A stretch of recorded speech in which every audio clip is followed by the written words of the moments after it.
I'm Alex Berman, and this is How Do You Overcome Price Objections in Sales? One of the quickest ways to generate 10 times more revenue than you do now is to raise your price by 10 times. But one of the biggest pushbacks that a lot of freelancers have, especially ones that are selling websites for like $2,000 or even $400 to $500, is how do I get from that $2,000 mark over to a $20,000 website when everyone I talk to is telling me that that's too expensive?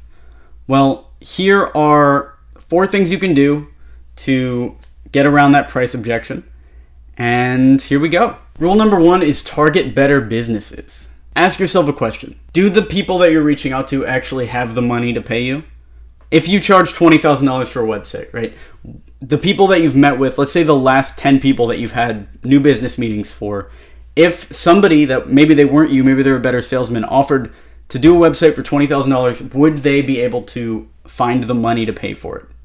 If not, you are talking to the wrong type of clients, and I recommend reaching out to larger businesses.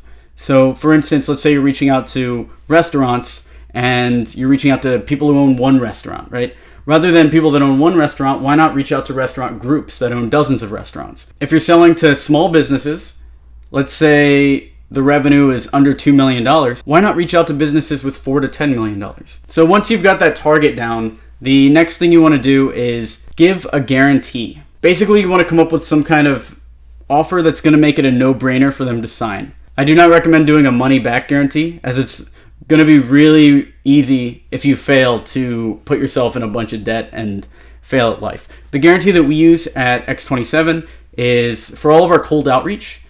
We promise 10 meetings a month, and if after 3 months we don't hit that 10 meeting mark, we'll continue to work for free until we do. That's a solid guarantee that works a lot of the time. So what kind of guarantee can you implement into your business that would have the same effect? If you're in mobile development, could it be 2 months of free bug fixing? Like a guarantee on all the work you've completed. If anything breaks within the first 2 months, we'll fix it for free. Or something around that area that's within your control, that you're not going to stress too much about, but that's going to help those customers justify the risk, right? Because the main reason they're not paying you 10 times more than they are right now, right? The main reason they want to pay you $2,000 instead of $20,000, if they have the money for it, is because they see a big risk, right? They're like, okay, I'm going to hire this guy. If he does a great website for $2,000, that's good. If he fails, it's fine. I'll just find another freelancer to do it after. And they have, a lot more scrub room on the budget. If you're going after and you're buying a $20,000 website, the risk to the client's a lot higher. So they want to know with over 100% certainty that you're going to deliver, and a guarantee is one of the easiest ways to do that. Another easy way to do that is talk about ultra relevant case studies. I recommend niching down to one specific industry when you're trying to grow. For instance, a lot of mobile app companies love finance, or they love startups. I would even recommend getting more niche and saying, we only work with local banks that only have between 5 and 25 branches. Or we only work with startups that are in the consumer apps space. Once you do that, and the easiest way is to look at your past clients, find which ones are the best, and then use those as an example.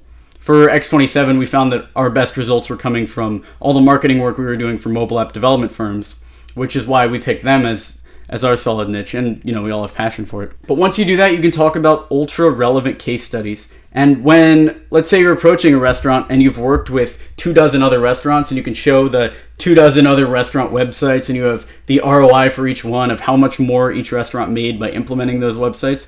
Once you can show that, the close rate's going to go up, and the price you can charge is going to go up as well. If all of that doesn't work, you can use number 4, which is intro them to a client for a large testimonial. I've recommended in the past, if you're just starting your business, to work extremely hard on one client and get as good of a testimonial as possible from them. If you build your relationship in the right way, they'll be open to taking, a 15, 20-minute phone call with the client as a recommendation. And it's good to have 1 or 2 of these ready to go that you can pass to clients, because that's also going to substantially increase your close rate.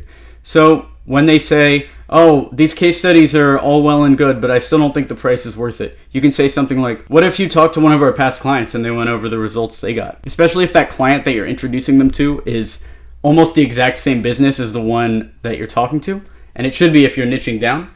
That conversation is going to go really well, and your close rate should jump through the roof at whatever price you're pitching them on. Those were 4 ways to overcome price objection. I'm Alex Berman from Experiment 27. Like this video to encourage this type of content. Subscribe to this YouTube channel for more sales training. And if you need support for your agency marketing, check out experiment27.co. Thanks.